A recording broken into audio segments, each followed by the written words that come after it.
Okay, you guys, what is up? The King of Lightning is here today to do pretty much a video that is going to be a reiteration of what I've been saying for like the past few years, where people still try and argue about Neji Hyūga. Neji Hyūga was right. Neji Hyūga is a soothsayer. Neji Hyūga is Nostradamus. You cannot change your destiny.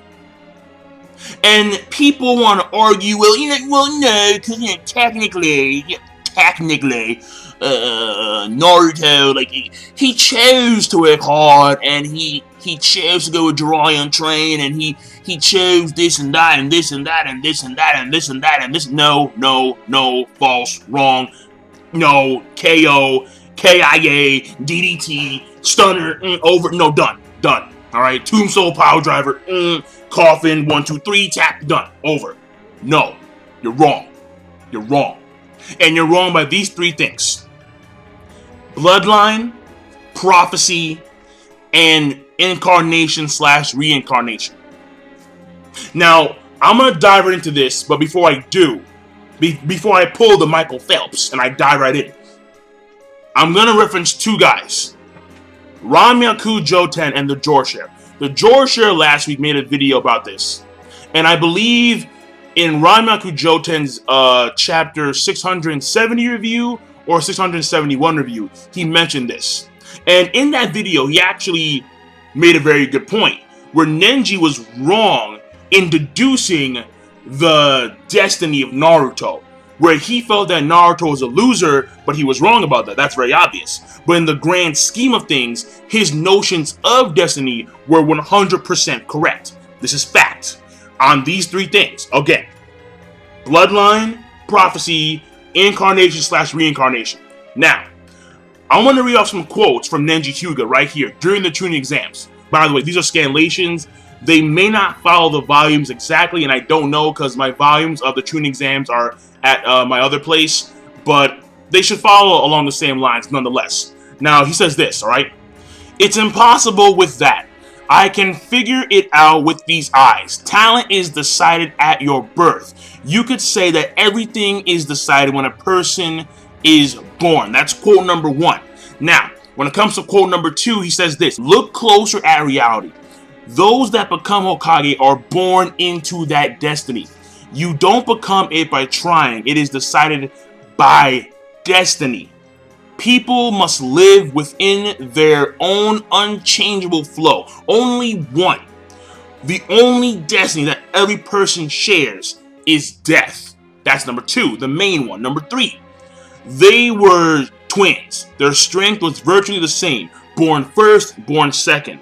Destiny was decided just by that. He's talking about his father, and he's not his father. Okay, that's point number three. That's quote number three. And quote number four is this: people are born burdened with a destiny they cannot oppose. Now, those are Neji Hyūga's four quotes, main quotes, in regards to destiny in the tuning exams. But here's the thing, all right? When it comes to the first category, by bloodline, this is very simple. Naruto Uzumaki is the son of an Uzumaki known as Kushina and the previous fourth Hokage, Minato Namikaze. And Minato, of course, you all know, is an individual who's regarded as a genius. A lot of people in the village reference him as to being the greatest Hokage of all time. And he was the one who found the Rasengan and so on, a pupil of Jiraiya and so on and so forth. Now, when it comes to, of course, Kushina, she's an Uzumaki. Uzumaki are cousins of the Senju. And, of course, we all know that Hashirama married an Uzumaki. So, in a weird way, he married his cousin, a distant cousin, but cousin nonetheless. And the thing here is that the Senju and the Uzumaki are known for their vitality and their, like their bodies, that you can make an assumption, a very accurate assumption, that they stem from, they may in fact be direct descendants of the second son of the sage, Ashura. And then the thing here is that, again, it doesn't change the fact that he's an Uzumaki. And Uzumaki are related to the Senju, and the Senju, they have Senju DNA. And that stuff is better than crack cocaine. You can't beat it. Heroin has nothing on Senju DNA. Facts. Now, that's number one, bloodline. Number two is Of course, prophecy. Now, Gamamaru, the Great Toad Sage, made 2 prophecies regarding Naruto. 2. The first one is the more common one, the one that we all know about, him talking to Jiraiya. And here I have it saved as well, verbatim. Gamamaru says this: "In my dreams, I see you becoming both a pervert without equal and a shinobi of incredible talent. And someday, you will take on a pupil." Alright?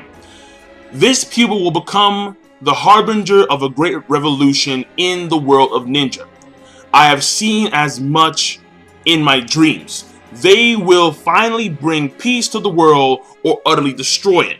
The result of their revolution will be one or the other." Now, here's the thing. In this prophecy, Gamamaru is giving Naruto pretty much 2 paths. Either you're going to destroy the world, or you're going to bring everlasting, well, peace and prosperity. Everlasting, I don't know about that. But nonetheless, peace and prosperity. So right there, those are 2 distinct paths of destiny. But then in one of the latest chapters of Naruto, chapter 671, here we have apparently another prophecy said or foretold by Gamamaru. And the Sage 6 Paths mention this prophecy. And in this quote, we have the Sage 6 Paths, Hagoromo. He's talking to the Yin Nine-Tailed Fox. And the Yin Nine-Tailed Fox says this: "Now the promised time has finally come, old man of 6 paths." And then Hagoromo responds, "That's true, Kurama. Just as Gamamaru predicted, a mischievous blue-eyed boy who calls out the names of the 9 beasts. It would appear as though you have charmed them all into lending you their strength." Hello. That is 2 prophecies in regards of Naruto Uzumaki that Gamamaru has predicted with 100% accuracy. Right there, number 2, prophecy.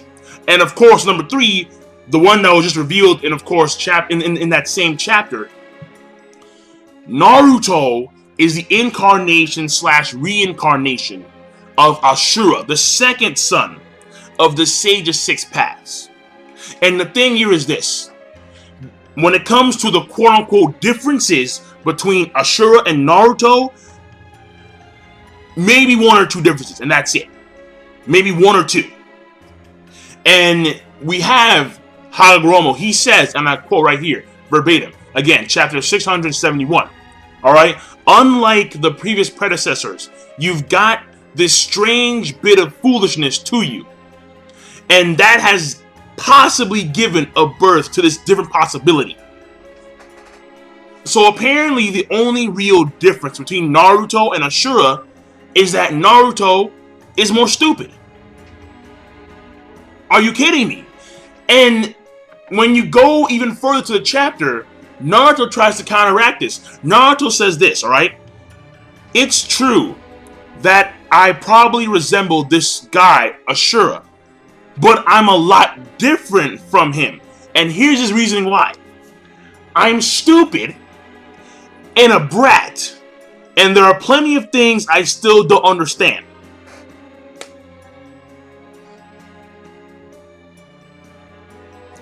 Yo, come on. Nah, dog. No way, dog. No. Pretty much, when it comes to the differences between him and Ashura, it's like 3 things. Maybe. Come on. No. That's ridiculous. That's insane. And the only person to ever actually deviate from this notion of destiny is Mamoru Uchiha. He's the only dude. He's the only cat. So Naruto Uzumaki is a child of destiny. He is a child of wonder. By bloodline, by prophecy, and of course by incarnation/reincarnation. Neji Hyūga was on the money. There are no ifs, ands, or buts about that. The fact that the prophecies were made about Naruto long before Naruto was even born in the sense of Jiraiya a few years or a few decades before, and centuries, probably millennia before Naruto's birth, when it came to Hagoromo and Gamamaru, about a mischievous blue-eyed boy. The fact that this was stated long ago,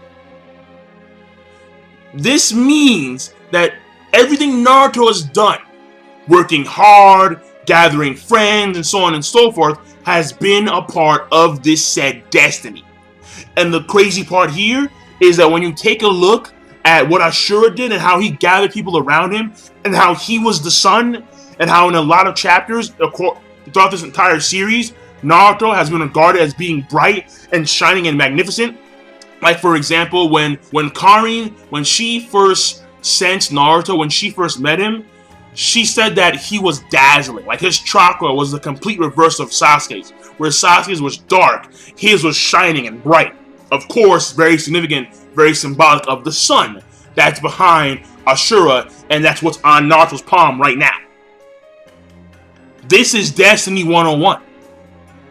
Ashura, he started off as a goofball. He worked hard, busted his ass, and he got a lot of friends behind him. Naruto was a goofball, and he worked hard. He got friends and people behind him. This is endgame. This is the endgame. Naruto has completely deviated from his original concept of being a working hard ninja. From part 1. He is completely deviated. And now it's over. He is the child of prophecy, Naruto Uzumaki. Destiny is the path. It is laid down for him. Bloodline, prophecy, incarnation/reincarnation, and he walks along it with no qualms whatsoever. Neji was right. So I'm done.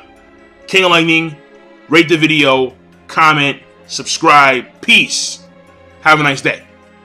It's over. The debate is over. Unless something happens in the future where you can kind of question it, like, maybe, no. Right now, the debate, over. Done. Sayonara.